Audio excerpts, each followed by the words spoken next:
All right. Hi, everyone. My name is Marcella Wong, and I use she, her pronouns. I serve as co-chair for the Professionals of Color Network, and we're excited that you're here for this month to join us in talking about recovery and rejuvenate. I'll pass this over to Joyce to introduce herself as well, because she'll be co-moderating this session. Hi, everyone. So good to see some of you. We know that some of you are on here. Thanks so much for joining. Joyce here, Joyce Arias-Brown. I'm the other co-chair. I'm just excited. I know I really need this. I've had a rough morning, so I'm excited to just be in this space. Sometimes it's so good to commit so that you have that break. So if any of you are feeling that way, I'm here with you. So just to kind of give you an idea of what we'll talk about today, we're going to do a small check-in. This is something that we like to do in the beginning of the session just to see how everyone's doing. We're also going to talk a little bit about recovering and regenerate, and we'll tell you a little bit what that means when we go into the slides. We also are planning a multicultural institute, and we would like to get some feedback from you all just to see, if we were to host a session, which we've done in the past in ACE, but this is going to be a standalone session. Hopefully in September. We do want to get your input on what you're hoping to see and get out of those sessions, and what you think is needed in the profession. And we'll also always leave with resources and ways for you to connect with us. And if you do have any questions, feel free to put it in the chat. You also don't need to turn on your camera if you feel like you just need that hour just to be off. We recognize that some of us are still virtual in some capacity or just having a ton of meetings. And so if you need that space to just not be on camera, feel free to do so. Now, we always like to do this activity, which is on a scale of emojis, how are you feeling? So feel free to put on the chat how you're feeling based on the number.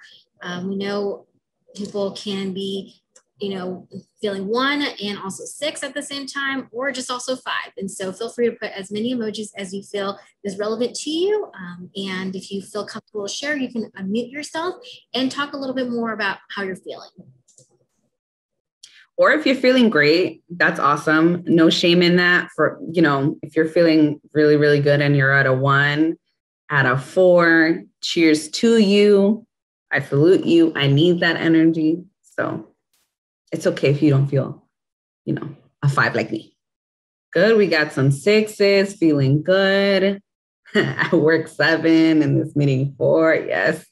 And we do have a couple people joining us. If you haven't already, put how you're feeling on a scale of emojis into the chat. And feel free, if you want to, unmute yourself and talk about what you're looking forward to or how you're feeling. It's totally open. And we'll keep this for a couple more minutes. For those of you who put 6s and 4s and, 1s, if there was any 1s, please share. I think some of us would love to hear some goodness. Good afternoon, everyone. My name is Dr. Melanie Mitchell, and I serve as an assistant director at Winston-Salem State University. And I believe I put 1 and 4 for personal life because I am currently in a season of practicing intentional self-love and self-care. And so it's been amazing to be able to, given that it's summer, leave the office at 5, have things planned to do after work that excite you.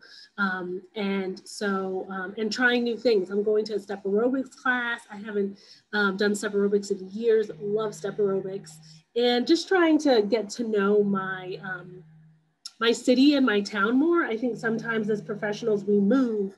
I've been in North Carolina for 3 years now, moved from Southern California, from Long Beach, where I finished my doctorate at Cal State Long Beach. And I really still don't know, the area as well as I'd like to. So I think really using the summertime to be able to do that. I'm in a new relationship. And so I'm excited about my partner and he's amazing. So yeah, I think there's that. But at work, I just feel like, especially as housing and res life professionals, June is like gold to us. Like we need to maximize and plan. I think about all of the things we wanted to do, we wish we had more time to do. And it's like trying to figure out how to come to work and be motivated to get those things done. So I'm currently reading Eat That Frog, which I totally recommend. I think it's by Brian Tracy or Tracy Ellis. Anyway, Eat That Frog. It's about helping enhance your productivity and minimize procrastination, right? So that come July 1, as we pivot, to start training, because I serve as the Assistant Director for Recruitment, Selection, Training, and Development, we feel ready and empowered, and our cup is full, so that we can really pour into the Graduate Hall Director staff, area coordinator staff, and then the resident advisors and desk attendants. So that's just a little bit about me. Alrighty, so we're going to talk a little bit about recover and regenerate. And Dr. Mitchell, you really hit it on the spot, because honestly, I don't know if you all felt this. I know I felt it. I really was hoping that 2021 was going to be our year back and everything was going to go a little bit back to normal. But it just seems like, with fall coming back to as normal as possible, there's been some hurt. There's been a lot of frustration. There's been some tears, a little bit of joy here and there. And we recognize that, with this summer, we're hoping people are taking vacation and taking time for themselves, and hoping that they can also recover, whether it's personally or just with your institution. I know some people, at least I'm noticing actively on various different groups, are searching or trying to figure out, is this the right place? And we're hoping that you can take some time to kind of recover and also regenerate. And so we wanted to talk a little bit about that, and just how, when you regenerate, you can rebuild something that was lost.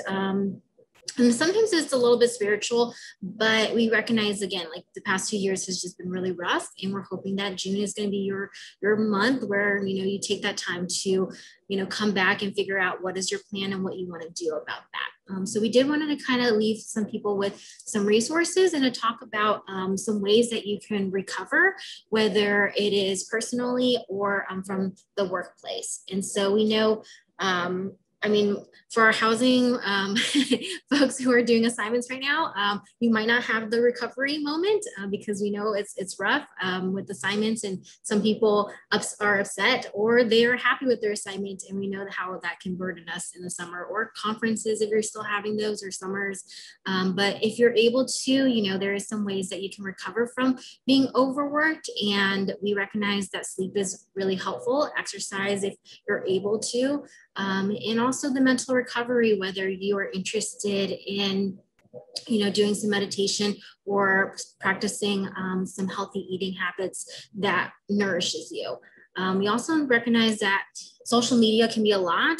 Hearing bad news over and over and over can be really tiring, whether it's what's happening to the economy with the pandemic, and then also the racial injustice that continues to happen and impact our society.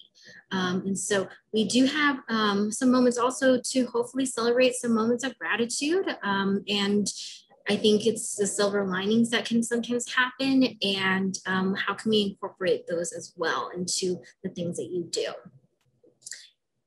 And there's other ways that you can kind of incorporate this into your work. And this is something that, I think sometimes when we think about recovering, we have to figure out, okay, what's the quickest way to do this, and set some unrealistic expectations that are sometimes unachievable.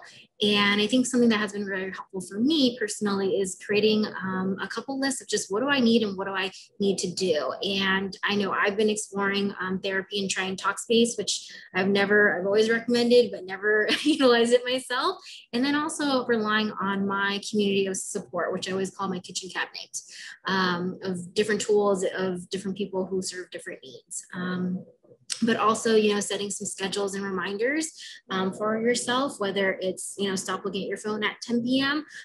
Or, refraining from social media. I know some people are taking some breaks from social media. And again, with showing and giving gratitudes, saying thank you, which I think a lot of people in our field hasn't been hearing that sometimes, whether it's from students or colleagues. And I know for me personally, I'm taking some time off to go to vacation. But Joyce, I know you also are hoping to share some. Yeah. And I wanted to share some stuff too, but also wanted to hear from the group because, this list can be infinite. All of us recover in so many different ways. I think, recovery also, we talked about self-love and I think with that comes boundaries, right? So, I can't give 100% all the time. And I think it's important that I tell the people who I love and who I know rely on me as a community, as a support, where I am, just being honest completely about where I am. And so someone gave me some good advice recently, and it's around this gratitude piece where, they set some specific time during their month to, send out notes of gratitude, or they schedule it, right? So I really try to remember, if someone shared something with me about a particular thing or project, like I try to schedule like a friendly reminder. Sometimes I even just set like a quote or a poem or something. And I think for some people that may seem like, wow, that's like a planned thing, but we have to kind of plan for ourselves, right? And we don't want to forget, it's still something we want to do, is on our to-do list. And if we don't integrate time in our calendars, just, once a month, twice a month to, send birthday emails, send gratitude, send, if I'm not saying it enough, whatever that may be, that's something you can do. Marcella talked about the setting phone limits. I don't know if you know, I did not know this until last year. And it was because I shared with someone during the beginning of COVID. I had moved from New York to California, and I was already terrified because there's earthquakes out here that don't happen in New York. I was already terrified about, not knowing anyone, this move, it's COVID, I'm going to be home. I can't leave for the first 2 weeks. I was terrified, right? But I was so inundated with news. I was on CNN every hour. It was really bad for my mental health to know what was happening, how many people were dying, how underserved our communities were, and especially during COVID, and not being in New York. And then summer came and the protests happened. George Floyd was killed. I was not home. It's making me emotional because I was not home near where I wanted to be, how I could be there. So I had to set a limit on my iPhone on how much I could be on Instagram or my email. I didn't know you could do that. So if you did, great. If you don't, you can literally lock yourself out of stuff. Of course, you can ignore it and just keep doing what you're doing.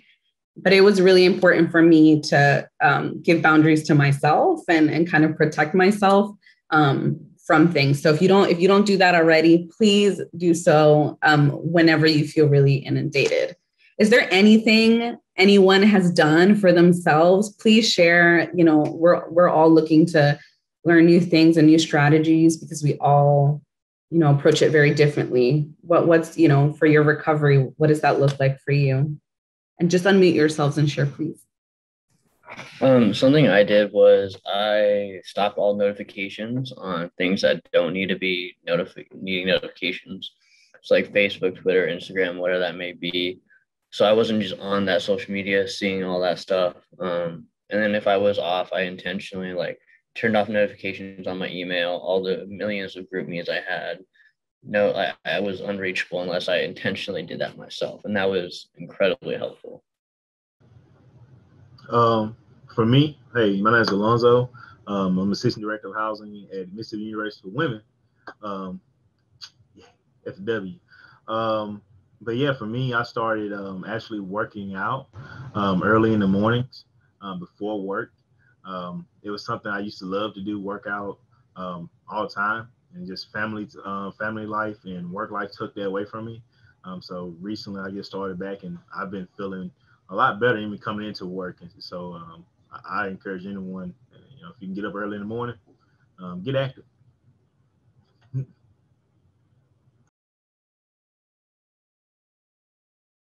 Yeah, I think similarly. Hi, my name's Catherine. I work at UNL. I'm in RD. And I started that couch to 5K thing fully acknowledging I don't expect to run a 5K. That ain't happening. But I'm expecting to get off the couch. And so this is a really easy way. And I've been doing it just in the mornings before it gets really gross outside. And that's been nice for my mental health too, since all through COVID, we've just been sitting at our desks and just staring at Zoom. So I've been doing that, which has been really nice. And June is a really wild time. So it's been kind of hard to find time to make that space. So I have some time in the morning, and if I can kind of walk around campus or run, that has really helped me a lot. Catherine, if you don't mind me asking, what is the Couch to 5K? Because I've apparently allowed my friends to talk me into the Turkey Trot 5K that I am now training for that I am not happy about. So the fact that there's a Couch to 5K that I could have done, I'm upset. Yeah, so basically you start with like a 5-minute walk and then you run for 30 seconds and then you run for 90 seconds. And it's like a 9-week steps. And so you gradually build up. So like for the first week, it's only 3 days in 1 week. You'll do that like start and stop walking thing. So that way your body's not stressed and you kind of get to learning how you run. And so it's super doable. I think it's only like 20 minutes. Yeah. And there, I think if you look up the Couch to 5K, it gives you, this is what your first week looks like and your second week. And you can download an app too, but you can also just like print out what you're doing that week.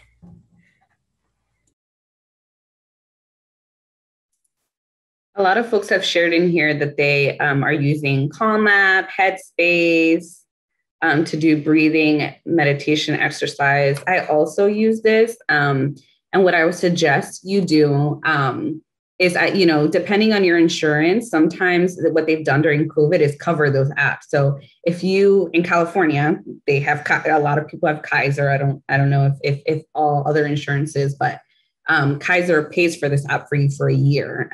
And that I saw that in an email. I don't know, maybe something was speaking to me like, read your actual email from your insurance, but I did, and it was free. And I was like, this is amazing. So check out your insurance. They might already be offering it as a lot of insurances are during COVID because of obviously being home. So there are a lot of free things out there. If there is anything that you've realized, please share. That would be great. Anything else?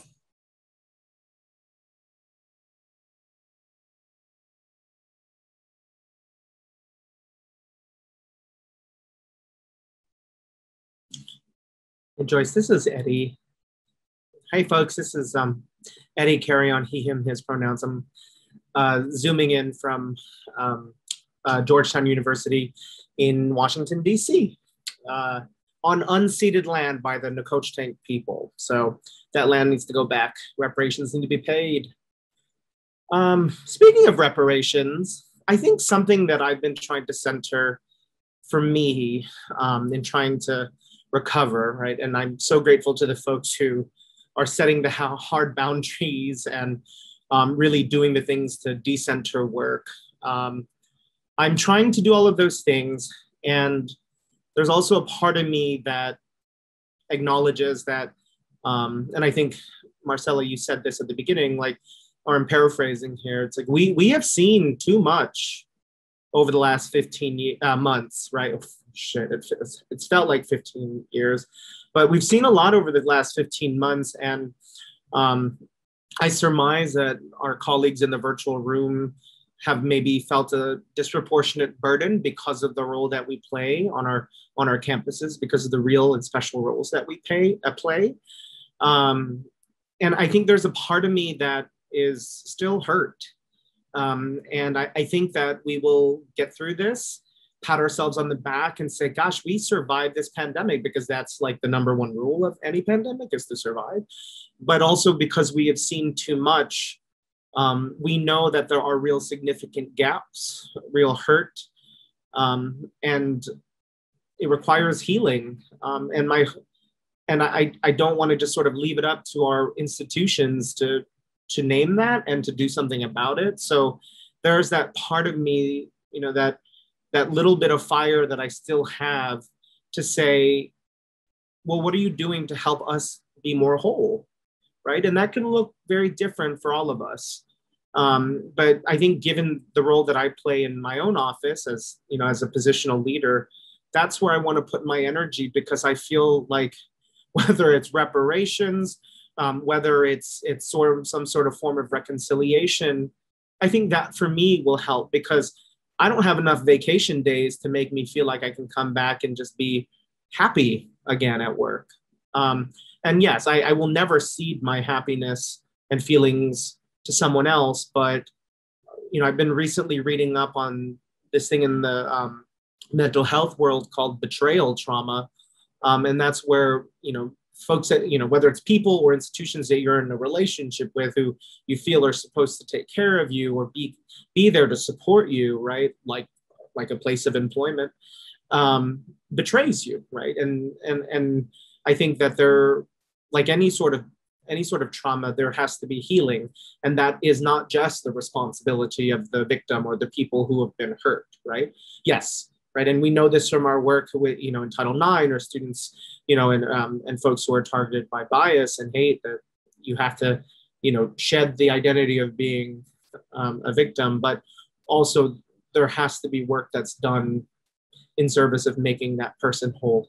And that is not just the responsibility of the individual. And so what I'm pursuing as a way for me to feel more whole, to feel healthier, is to work toward reestablishing trust and securing that for me and my team. And I know that's sort of odd because we've been talking about doing 5Ks and, not checking emails. But this seems to be like doing more work. But I think I'd be remiss if I didn't name that that's sort of my own reality. Thanks for letting me share. And I love that, Eddie, and also you, because I know you. And so I know, that you're saying this from the bottom of your heart. And it's hard. I mean, there are some moments when, and I would like to say, like, I would want to forgive everything, but there's some things that aren't really forgivable. And I felt that a lot these past 2 years, that there was a lot of hard moments that couldn't come back from that. And I think that's where we're hoping that you can kind of determine what do you need, and from figuring out what you need to know where you're going to go from there. And so with this, I know a lot of it is just personal, but I think it's also with the workplace. Like, what do you need from this, from the workplace that you're at, and how do you move forward, whether it's staying there, searching, or leaving. And so I think those are some things that we're hoping people explore a little bit. But again, I appreciate Eddie being so candid, because I resonate a lot with those pieces, and still trying to figure that out. Now, we do have some resources that Joyce is going to share a bit about. Yeah, to just kind of come off of what was just said, I think we're so used to being the caretakers, right? It's just like so brutal sometimes. And so I think sometimes we can think, if not me, then who? If not, this isn't going to happen. I'm going to be penalized for this if I walk away. And then that's when the extreme happens, right? That's when we get to the breaking point. And so, if you're not told in your work, at your workplace, which I'm sure many of you may not be told, that it is okay to, put your foot down, walk away, to, look for something different, to, I've known people who straight up have resigned. It's not always possible because some of us are really the caretakers of our families and all of that. But I also know people who I've heard really put their truth forward and say, I need this time off. I'm going to take it, because if not, like, I'm going to get to my end. And I really need to focus on myself, and I need to kind of sift through all of the feelings that I have not been able to sift through, because you're asking me to constantly take care of everyone and everything else. So, I know that sometimes, depending on who's supervising you, what the culture is like, it may just feel impossible. But if you haven't tried, you can try. You can, practice with a colleague, a friend. I know often I think we stop ourselves before we even try, like, because we know what's happened to us. We know what we've received before. I suffer from serious, from one of my last supervisors, who was horrible, from not doing something because that person is in my brain, because of what they've done to me in the past, because of what they've said. And I made it a really conscious decision to let my supervisor know from the jump when I started my job, and to revisit this, that these are the things that really can be difficult for me, trigger me, what I need specifically. because I want to put it out there that it's on them too. You know, I think I say it all the time, supervision is a privilege. It's a thing you earn. And you don't get it from me. You don't get that mutual respect. And if you want me to be your backup, your whatever, I need to feel like you're going to do the same for me. So please don't be afraid, because you're vital, important. I mean, think about it. What if you left? What would they be faced with? So I know that often we get into those spaces where we're like, I can't. So I put some resources here, which we can share out the links and stuff. The first one really goes through so many different options for all, you know, BIPOC communities, like just so many. There's like podcasts, there's specific how to find a therapist within your community, you know, things that you should be thinking about. There's so many links on there, and I would have like posted them all. But there's so many, it's actually such a great list. I was clicking through all of them, and things that I was learning and or other people had shared with me were on there. So, you know, I want to recognize that we all need different things, you know, while we're, you know, POCN, that we're POC, our experiences are also different in some ways. And so, you know, what I need may be different from what you need. So I didn't want to specify, you know, this, and this.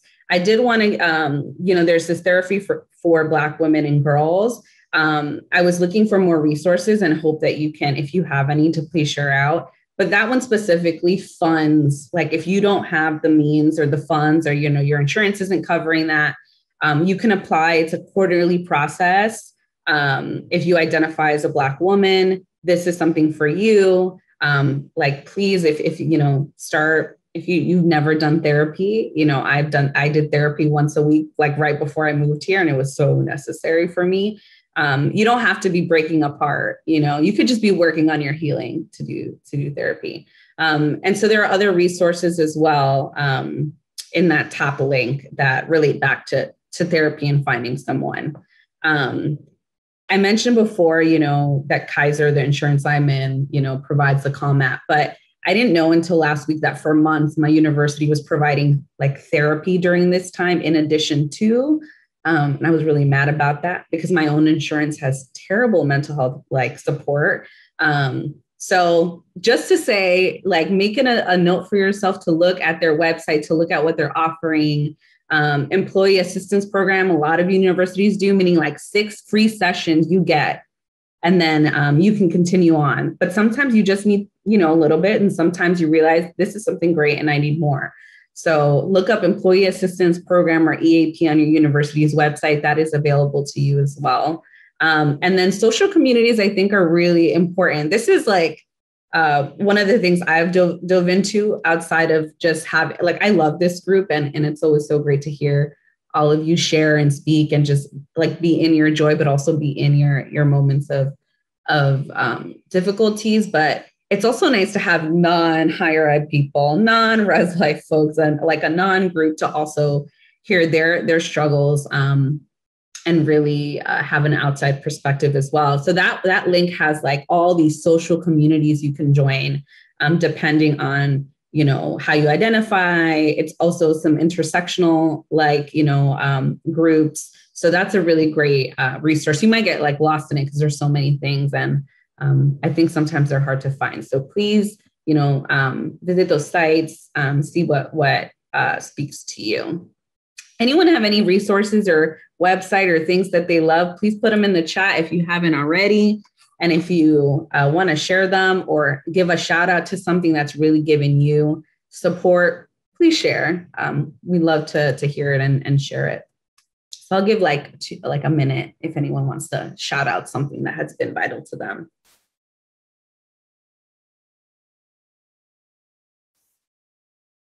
Catherine said EMDR therapy. What's that, Catherine? It's like eye movement, something. It's like a way to rewire your brain from trauma. And so like, because of this job, I actually can have a therapist, which, like, I'm from New Mexico and our healthcare system is really broken. And so I couldn't get a therapist. And so it's really cool that I do have a therapist here and she does that work. And it's like really helping me rewire like because any trauma I've had kind of relates to like work trauma. And so if I'm taking something personal, it's likely because of a different reason. And so it's like improved how I approach my job too. And so it's a really interesting like psychological thing to go through, but I would definitely look into it if you're traumatized. Thank you. Someone sent a link to, Maria sent a link to EMDR. Thank you. Yes. Anything else?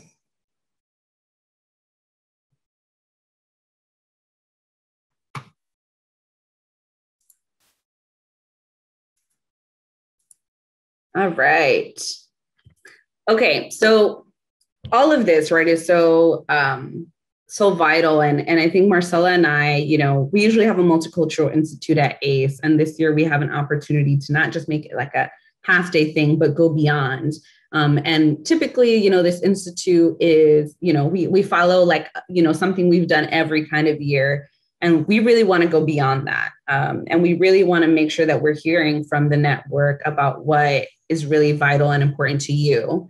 So I'm going to share my screen. I'm going to share my screen. And feel free, you know, this is a safe space. Like I said, it's recording, but it's not going to be shared out unless, you know, you specifically are trying to take, you know, something away from this or go back to something you heard. And you'd reach out to me specifically to get the recording. But if you can join here, you can use an anonymous name. You can use your name because it will show who said what. So what we're going to do is I'm going to give some prompts around kind of garnering some feedback around the Institute. And so feel free to, you know, you can put your name. It's a safe space. So anything you say is honored here, supported here. Or you can put, you know, a pseudonym, whatever you want. To open this, you can go to the link, or you can go on your photo and like, you know, hover on it, open photos, hover it, wait, and it'll like bring a link down from the top down. So you can do this on your phone. You can do this on your on another browser. I'd recommend the phone because sometimes the browser will accidentally have you click in and not, it'll like send a blank response instead of the response that you actually want to send. So I'll give it a moment.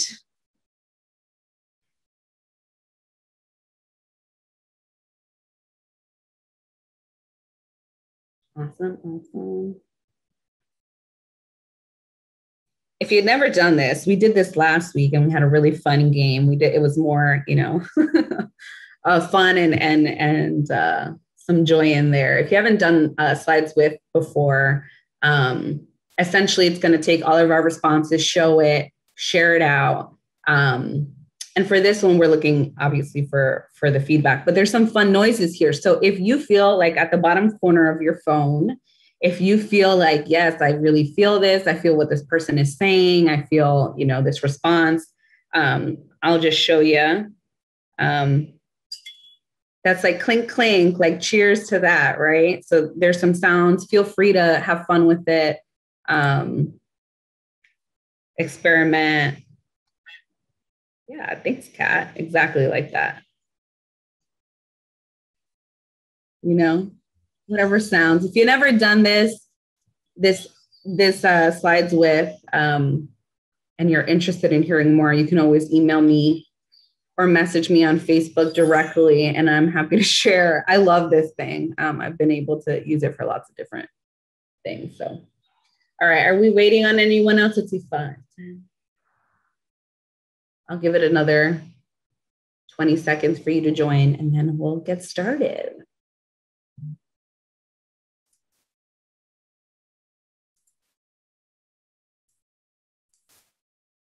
Okay.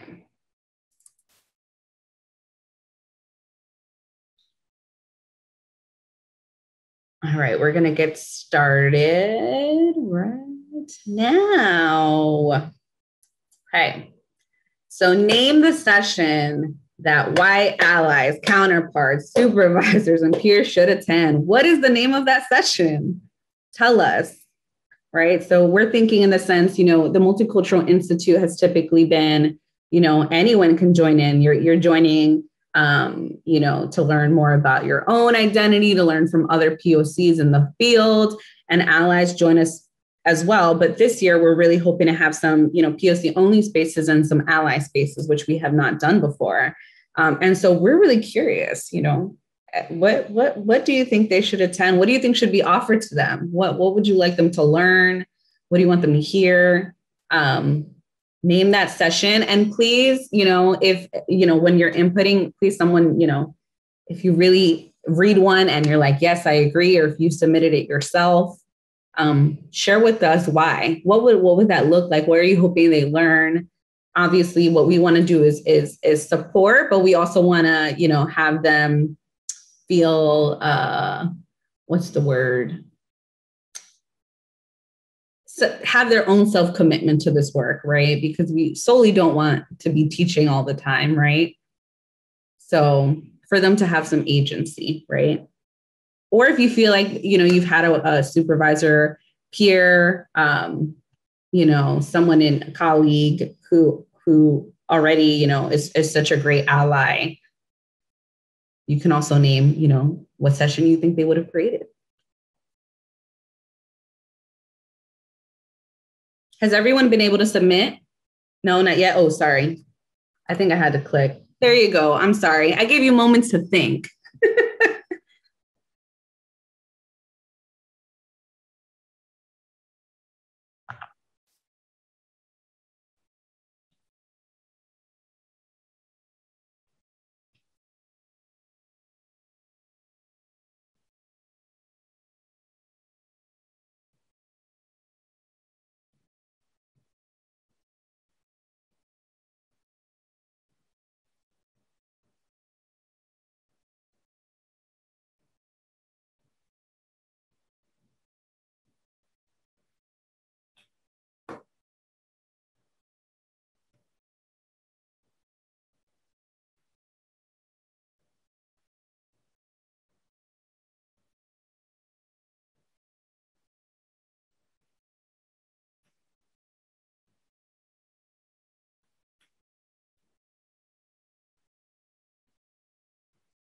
Okay, we got some answers coming in. I'll give it a few more, maybe like 20 seconds.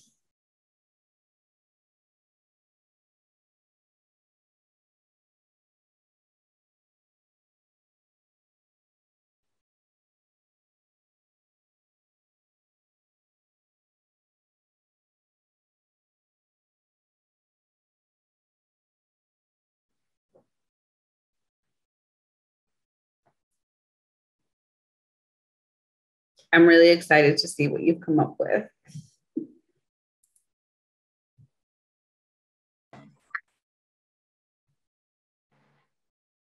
All right, so let's see.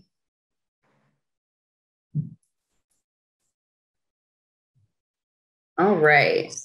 Oh, sorry. Let's go. Oh, shit. Sorry for cursing. Did it go away? There we go. Okay. So the other answers are in the list. So you can scroll through your phone. So let's read some of these. Identity conscious supervisions, microaggressions 101. I am not Google.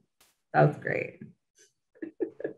I see you laughing, Brianna. Did you submit that one? Yeah, culturally competent supervision, allyship, healing session. Yeah, these are really great. How to foster inclusive relationships in the workplace, cultural humility, how to enter a space willing to accept different perspectives, how to be open to different perspectives. Anyone want to talk specifically about, their input or something that they saw here that they were like, yes, this is really, really key.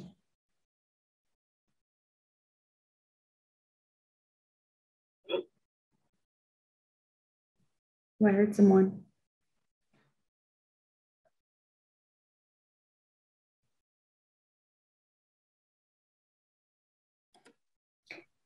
I think one of the key ones here I'm seeing over and over again is around supervision, right? Because I also put one around supervision because I know I've been negatively impacted by a white supervisor. Unconscious bias obviously is part of that. How to be a co-conspirator. I love that. Who submitted that? Kyle submitted that one. I love that. I think we need lots of co-conspirators. Someone said, why am I natural hair is professional? One, I'll start with an apology to whoever made you think not, right? Because that is horrible. But yeah, I think a lot of this has to do with how we're impacted. A lot of these different submissions are around how we're impacted so much by our supervisors and how maybe they're not being as intentional or thoughtful, or maybe they haven't had experience. So this is really great. And this is something we've definitely been thinking about, is how do we help them? All right, great. So next one. What do you wish you knew when starting your career as a POC in housing and residence life? What do you wish you knew? So kind of, something, we have obviously very different levels of folks in here, right? From entry, mid-level to senior. And part of this is I think there's a lot of things we didn't know coming into the field. And we do want to make sure we have a space where we're able to talk about, especially to the entry-level folks, the entry-level new, especially those who started during COVID, who this may be so odd to. And we want to hit on the things that, we wish we would have known. We want to share, that journey and those experiences. So what do you wish you knew? Okay, I'm going to go ahead and click it so you can submit.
All right, I'll give it another 20 seconds.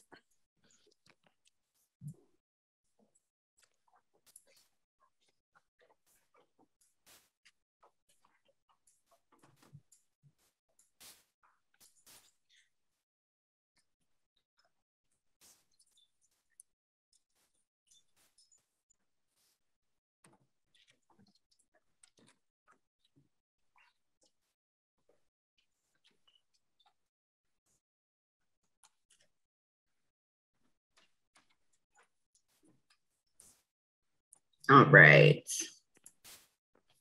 Okay. How to navigate the BS in politics. Don't let people force you into Black and brown spaces only. About burnout. I wish I knew how to tell someone off respectfully when they tell me I can't be my authentic self. If not for diversity initiatives, we probably wouldn't have POC in higher ed. That I need BIPOC and queer role models and mentors from day one. That I was hired to make the department appear more diverse, but would not be supported after being hired. I think a lot of people feel that one, right? How to navigate cutting through red tape hierarchy without being silenced. It's only at the top. Importance of building your housing POC network along the way. The importance of setting boundaries and using your PTO. snaps to that. That politics would be more of my job the higher I climb and depending on my institution. Everything is at benefit of the employer, and the reason for living staff needs to be updated and refined in our field. Yes. Well-intentionality with white peers, coworkers, supervisors does not mean hurt cannot be caused. How to create work relationships where you can be authentic, your authentic self, and not be paranoid. The lack of genuine and consistent support provided for BIPOC communities on various campuses. The importance of poker face, strategic agency. People show you what they value through their actions, not words. You are in charge of your own professional development and have life outside of work, and environment matters. Yes. I would love to hear from you, anyone who input. Like, these were such great answers. Please don't let me be the only one to talk here. Please share why this is important and why you wish you knew it. And yeah. When did you learn this? I'll start because mine was last and really short. When I talk about environment matters, I was at a community college that had a very diverse staff. And I actually graduated from the W, and I had the opportunity to come back here. And coming back here was actually like a culture shock for me, because I was very used to being able to be myself, and do things that we do when we get together. We can hang out, we'll talk a lot of things of that nature. And when I came back into this environment, white supervisor, very traditional. Most of the upper administration is white. So that environment is definitely a different environment, which I didn't necessarily pay attention to changing within that. And being intentional about how I'm picking environments, looking at the office staff makeup and seeing if I'm going to see a person that looks like me every day, that's even on the same levels of me, and people above me, they look like that. So I don't get much of the same support like I was getting at Hines. At the community college. So I had a director that was Black. He'll take me and we'll meet with the president, as just an area coordinator, and he'll let me sit there and absorb that knowledge. And where now I don't get that. I'm in the office and it's like, hey, stay in that spot. Don't ask those questions type thing. So it's definitely very important about how you intentionally pick those environments. I'll go. Hi, everyone. My name is Debbie Lynn Mayo. I currently work at Fair State in upstate Michigan. My section was talking about what it means to pivot. This year alone has been one that's constantly changing.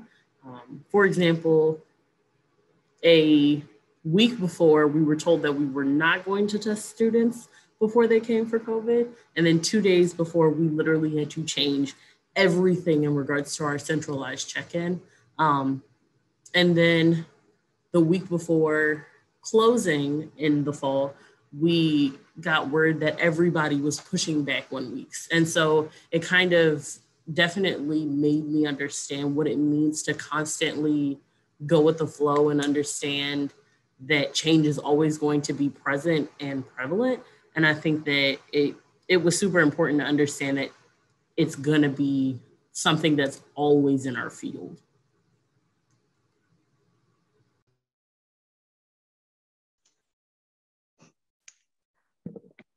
Hi, everybody. My name is Ty Broussard. I'm at Texas A&M University now, and my, thought was don't let people force you into Black and brown spaces only, and that's like kind of my personal story. Is I started in New Orleans, and I was working. I worked at a couple institutions, or with a couple institutions. I come from a private sector background. So I worked very closely with HBCUs, and as things were playing out and the company I was working for was leaving, we were looking for other opportunities, and they only wanted to, kind of force me into these areas. Oh, you can go to this HBCU or this one or that one. But there were other larger institutions or institutions that were, that would, for would allow me to expand, you know, the scope of what I was doing. And basically, instead of staying where I was or going into that lane, I moved from New Orleans to Des Moines, Iowa, to to take on a challenge, just being able to show that we exist and we're everywhere, and we're awesome at what we do wherever we're placed. So, you know, being there, and then after having a year and a half in the winter that was months and months long, I needed to get back to the South. So at that point, it really opened doors that I am now at, you know, one of the largest institutions in the country. And as of just, I don't know, not long ago, have become the, I guess, most senior, you know, person of color in our department. And I didn't even think about that really until this conversation, just because I think compartmentalizing things, these spaces kind of make it safe for you to stop and think about all those things, because I'm not in a space with a lot of people of color. So being able to do this is really helpful, and I appreciate you guys sharing all of that and all of this with us.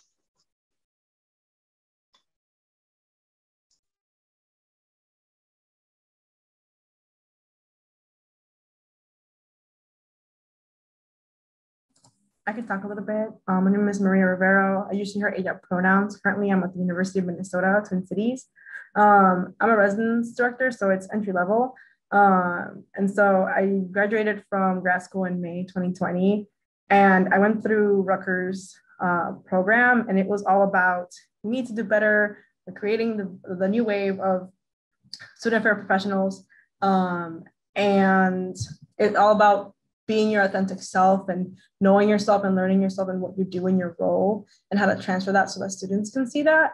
But then I'm going to touch specifically about like how to be authentic self and be paranoid.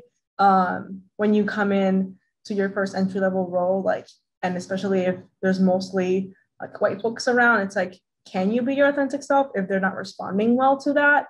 And then you start to play the politics game. So everything that I learned in grad school, or anything somebody can learn in grad school about developmental things, like they don't teach you the politics of being yourself and how that affects other people. Or if you're coming in straight from grad school and you're young, what happens when other people in the department are older and they already are set in their ways. So I feel like it can be very paranoia inducing or anxiety inducing for a new professional to be like, I am ready.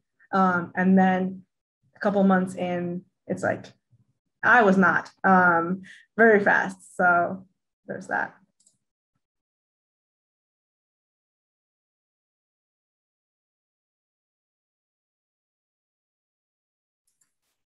Thank you. And was someone going to share? Go ahead.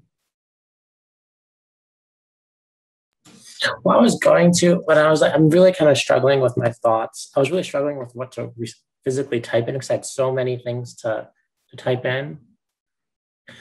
I'm Dan or Daniel Gonzalez, he and his pronouns, also at University of Minnesota, Minneapolis, St. Paul. And I wrote the comment that was, I forget how I wrote it, lack of genuine, consistent care and support on campuses. I think that, so like when I think of one of the things that I wish that I've learned, when you hear the stereo, I'm generalizing right now. When you hear the stereotypical, how did you get into housing? Many times you hear folks say I had a mentor or someone.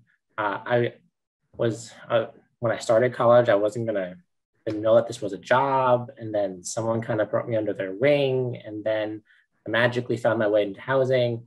Some variation of that story, and then, but at the same time, I think that there are a lot of folks, myself included, that don't necessarily think of like that they had a mentor that helped them find this path.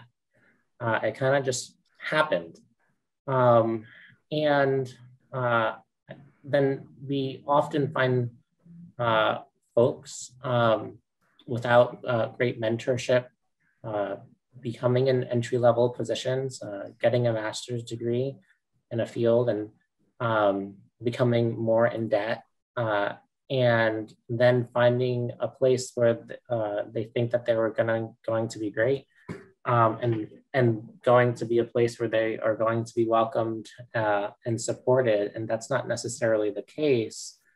And at the same time, when you look at just the housing profession, like we have this like exponential curve of like 1.5 million like entry-level positions, and then it's like a steep like incline of mid-level, senior level, etc. And then who's really getting those mid-level, senior level positions, and how are we kind of unintentionally kind of putting up barriers for Black and brown-bodied humans through our processes that are developed for the most part by white humans. And so like for me, I kind of think I struggle a bit here at you said that this was a safe space at University of Minnesota, because I'm a mid-level professional, and like I'm a mid-level professional, and in terms of the supervisory line, like there's just white people above me, from my supervisor to the president, and so it's challenging to navigate the spaces because I wouldn't consider myself a quote unquote senior leader, but we still have more than half of our student staff, a majority of our full-time living staff are folks of color, and then it stops. And we have our own real kind of case study of what I kind of describe on our campus, of what I think I see when I go to ACUHO-I conferences, UMR conferences, or CHO when I was in the CHO region. And so like, I think that like if there was, I would say that's what I've learned. And at the same time, if there's something I would change, I wish that like, I don't know, like there is like an SHO pathway at ACUHO-I that really dived into some of these topics, and or just like the mid-level seasoned leaders, that category of folks at the ACUHO-I conference that really kind of dived into some of these supervisory topics. Is I think yeah, I don't know. I'm just gonna stop talking. It's rambled a bit much. But I'll leave it at that. Thank you. No, that was great. And I think that's kind of so many of our thought processes for those of us who are mid-level. I'm a mid-level as well, and I can resonate with a lot of what you said. So let's, I would love to connect with you because I feel like, my thought process has been similar to yours.